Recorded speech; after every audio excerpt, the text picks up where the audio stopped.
Hello and welcome to my video. My name is Sarah from Sarah Bookworm, and today I have a Barnes & Noble haul for you guys. I got 11 books to share. Kind of just bought them on a whim, so I don't have the best impulse control. And I'm sorry if you hear meowing in the background throughout this video. It's my cat. She is very loud and vocal. There's a good chance probably at the end of this video I will share a little clip with you. But anyways, let's dive right in. I'm excited to share all these books with you as I am just as excited to read them. So these next two books are two of my most anticipated books of the year. So I have a special excitement for these next two. So the first one I'm going to share is Ghosts of the Shadow Market by Cassandra Clare, Sarah Reeves-Brennan, Maureen Johnson, Kelly Link, and Robert Wasserman. So this is the bind-up edition of the novellas following Jem Carstairs, aka Brother Zachariah. Throughout time, through all these different shadow markets, get to meet new and old characters. It'll be like walking down memory lane, and also news stories. Like, this is next on my TBR. I am ridiculously excited to dive into this one. So you can kind of see behind me, I'm a major Cassandra Clare's fan. So when I heard about a novella series following Jem, I was so excited, considering I just found some newfound love for Jem rereading the Infernal Devices series. So they say I'm all kind of caught up with, kind of got a refresher for this series. So this is my number one in this haul. I had to wait a week after release date, which isn't a whole lot of time, but for a fangirl it feels like forever. So, needless to say, I'm especially excited to have this in my collection, and I'm going to have to rearrange my bookshelf again. So, that should be fun. So, the next book I want to share with you guys is Broken Throne by Victoria Aveyard. It is a Red Queen collection and companion novel, and I got the Barnes & Noble exclusive edition because, you know, why not? It was there. And this is basically this is a companion novel, and it has a couple extra stories, it has a few brand new novellas, it has maps, family trees, it has so many cool things in here. It is a must-have for any Red Queen fan, I've been told. Haven't read it yet, but I will very soon. And with that, I heard that there is a story in here that kind of wraps up Cal and Mare's love story more, which is like one of my biggest ships ever. I was not very happy with how things ended in Warstorm, so I hope this has a more satisfactory ending to their love story. And, I mean, it's Victoria Aveyard, so her book is absolutely gorgeous. I love the aesthetics, I love the cover with the drops of silver blood, and I love the insides and how shiny it all is. The end pages will never disappoint me. So, this to say, I have high hopes for this book, and I don't expect it to disappoint either. So the next book I got is very hyped up on BookTube right now, and it is Bloodleaf by Crystal Smith. It just sounds like a really thrilling and amazing adventure book, and the cover is also very pretty. I am a sucker for silver shiny things, I'm not gonna lie. It's my weakness when it comes to book covers, particularly. Anyways, this book is about Princess Aurelia, if I'm saying that right. And essentially she is in line for a crown, and that she has blood magic and no one wants her on there. So she discovers herself as a commoner and escapes her kingdom and lives this new life of freedom and forbidden love. And it sounds like a great time, but then the spirits that she can hear as she perfects her magic tell her of a plot that only she can conquer, and so it leaves her the choice whether she wants to just stay in her new life or return to her old and help him out. So it sounds like a big old adventure with forbidden romance and everything I love about young adult fantasy. So needless to say, I want to see what all the hype is about and give this book a shot. So the next book I got, realized might have been a slight mistake on my part. I didn't read the full page of the synopsis on this one, realize it is a companion novel. I guess I'm just all about companion novels right now. I didn't realize I picked one up that I haven't read the main series too. So the main series is His Fair Assassin, I believe, and I picked up Courting Darkness by Robin Lefevers. That's how you say that. It just looks so pretty. It has nice pretty deckled edges. This is also a weakness of mine. It's putting a lot of my kryptonite today.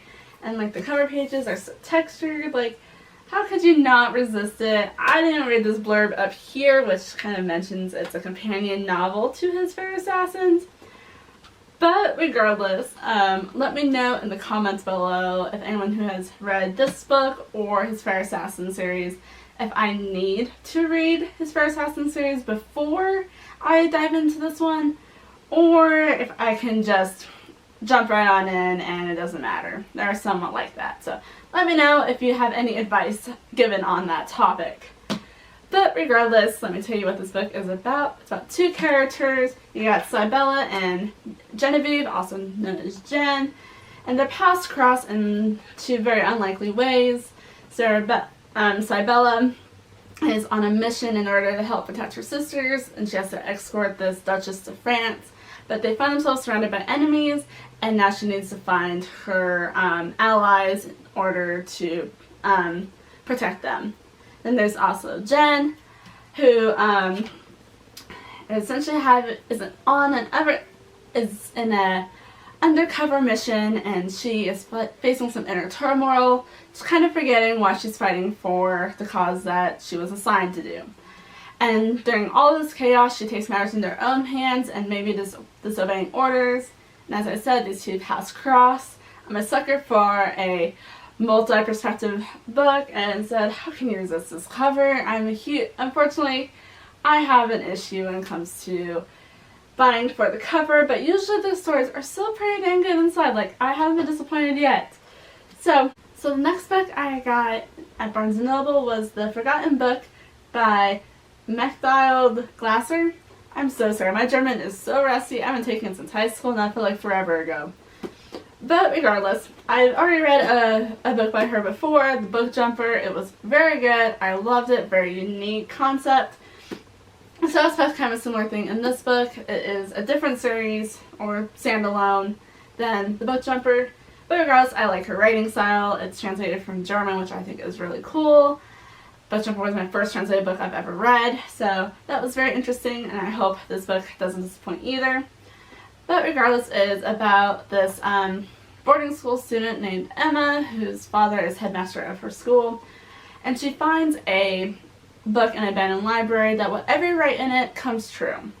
That's a lot of power for a boarding school student, that's for sure. And it is not without consequence. And she isn't the only one who knows about it. And this other person wants to get it at no matter what the cost. And she pairs up with an arrogant, aloof, and irritatingly handsome Darcy D. Winter. I think I hit some romance in here, which I love in fantasy. Heroes, they become allies, and their adventure begins. So I am excited on reading this. I love books who have some sort of like book magic in it. Like, I love when magic and literature kind of come together, just because books are magical, so I love any play on that concept. So needless to say, I'm ready to experience this book's magic when I get around to it. The next book I got is also pretty hyped by BookTube, and it is a trilogy. I only got the first book, but it's a trilogy that is now being extended into a full-blown series. I wonder who else has done that I've really liked. So I got Shatter by Tahereh Mafi. It sounds super interesting. I love a good, strong female character, and Juliet sounds just like that.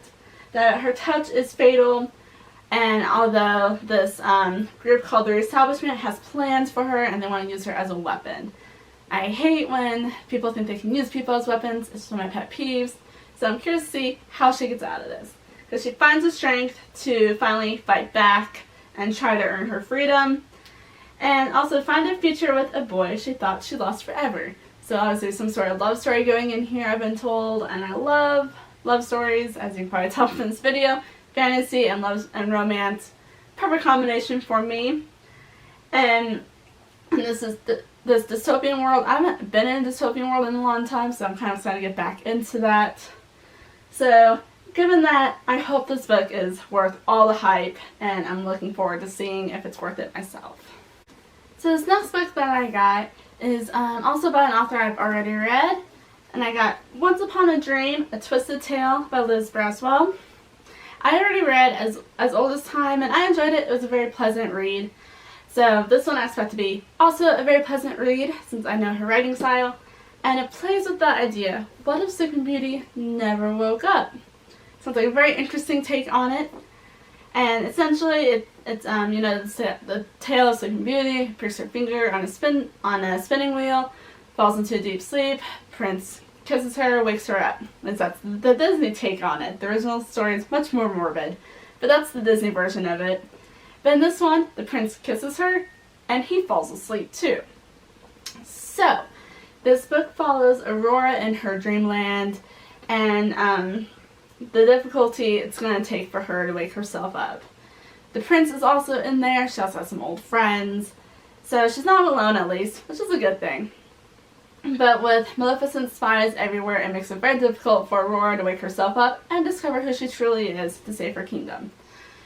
So with that, it sounds like a very feminine take on the tale of Sleeping Beauty, which I can always appreciate, considering this is one of my favorite childhood Disney movies. Aurora was my favorite Disney princess, but now growing up, I definitely relate more to Belle, and I love Belle as a Disney princess. But regardless, I'm looking forward to diving into this and kind of reminiscing with my childhood with loving Princess Aurora and all the twistedness these books have to offer.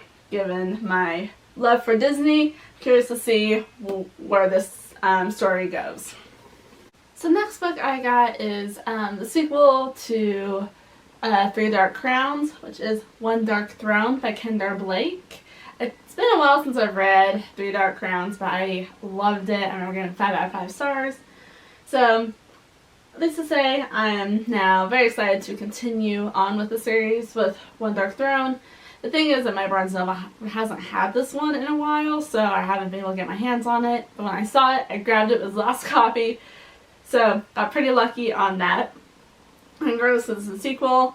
I'll be kind of careful with spoilers, but the Three Dark Crown series is about this island that has a queen, and she gives birth to triplets, and these triplets are separated, and they have to work on their magical abilities and what would be best for the kingdom, and then they have this quickening, which shows what their abilities are about, and then they go into their ascension year, which is where they have to try to kill each other for the crown.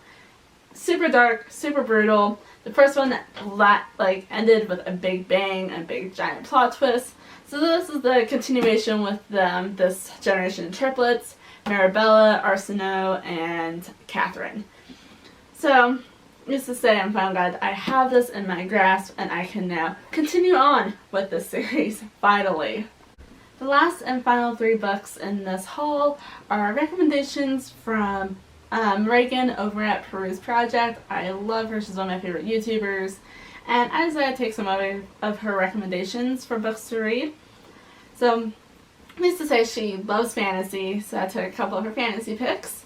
And the first one I got was Foundryside by Robert Jackson Bennett. This made her top books of 2018. And it sounded super interesting to me, so I decided to go ahead and pick that up. So this book is about this woman named Essentia, and she is a thief, and a very good thief at that. She uses magic called scribing. I don't quite understand what that is yet, so I'm going to kind of play the DL on that. But regardless, she is given this heist to pull off, and what she's supposed to steal is a very powerful object, which a lot of people want to get their hands on, and a lot of wrong people want to get their hands on it. And basically, it just sounds like a super thrilling and adventurous book, which is definitely what I'm in the mood for right now. So, with that, she has to undergo a transformation in herself, and I love character development. It is wonderful.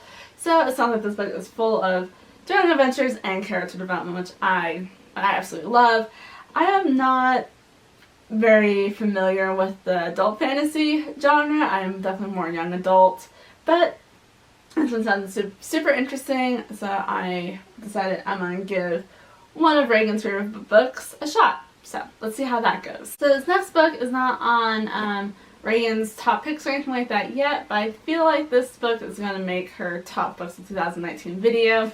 And that is The Fifth Season by N.K. Jemisin, which just, every time she describes it, it just sounds absolutely amazing. So I don't know what her description is in the back of the book. I'm going to read the back of the book because it sounds amazing. So let me just read it to you real fast.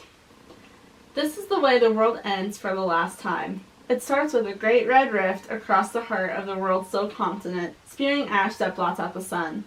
It starts with death, with a murdered son and a missing daughter. It starts with betrayal. A long dormant wound rises up to fester.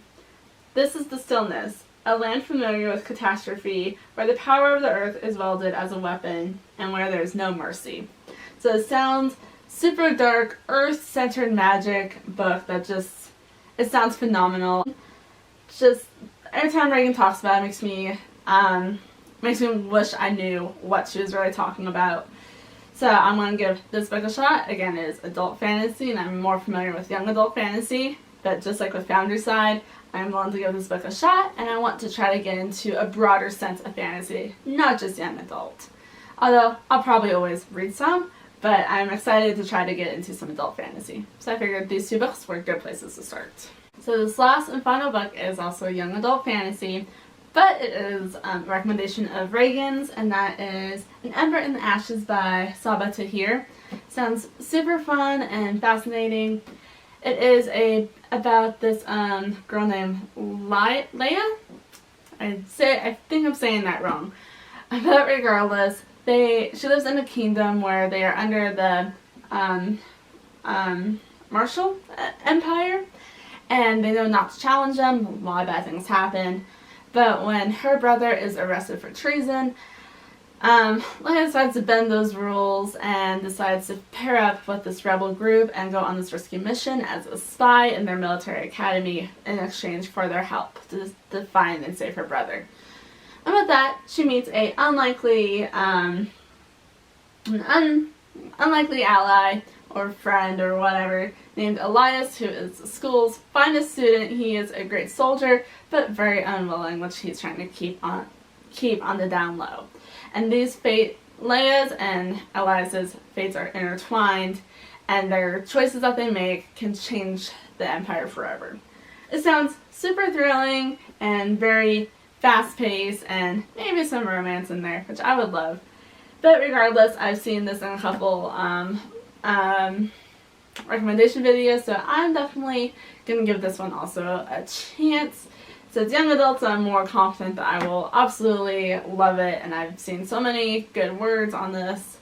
So, needless to say, I'm ready to burn this book up. Sorry for the pun. I'm sorry. But, yeah. So that was the end of this book haul. I got 11 amazing books, all which I'm ridiculously excited to read. Got some good anticipated books of the year. I got some random ones. I got some good recommendations. So kind of a hodgepodge of all this fantasy. Like, they were all fantasy. But regardless, it's my favorite genre, so I am just super stoked to dive into that. So without further ado, I'm going to put a little clip here of my cat, and other than that, please subscribe if you like this video. I know I'm just kind of starting off. I'm still trying to get my content, my mark. I'm really trying to figure all this out. I'm sorry some of the angles got a little funky here and changed. My battery died halfway through me trying to film this, so it just kind of got, I had to reset up at one point. Without further ado, here's my cat, Buffy. Say hi to the camera. So this is my giant, wonderful cat, Buffy, who I woke up from a nap, so she's not happy with me. Nope, and there she goes. But that was her. And now she's mad at me. Oh well. Guys, I'll see you guys in my next video. Bye!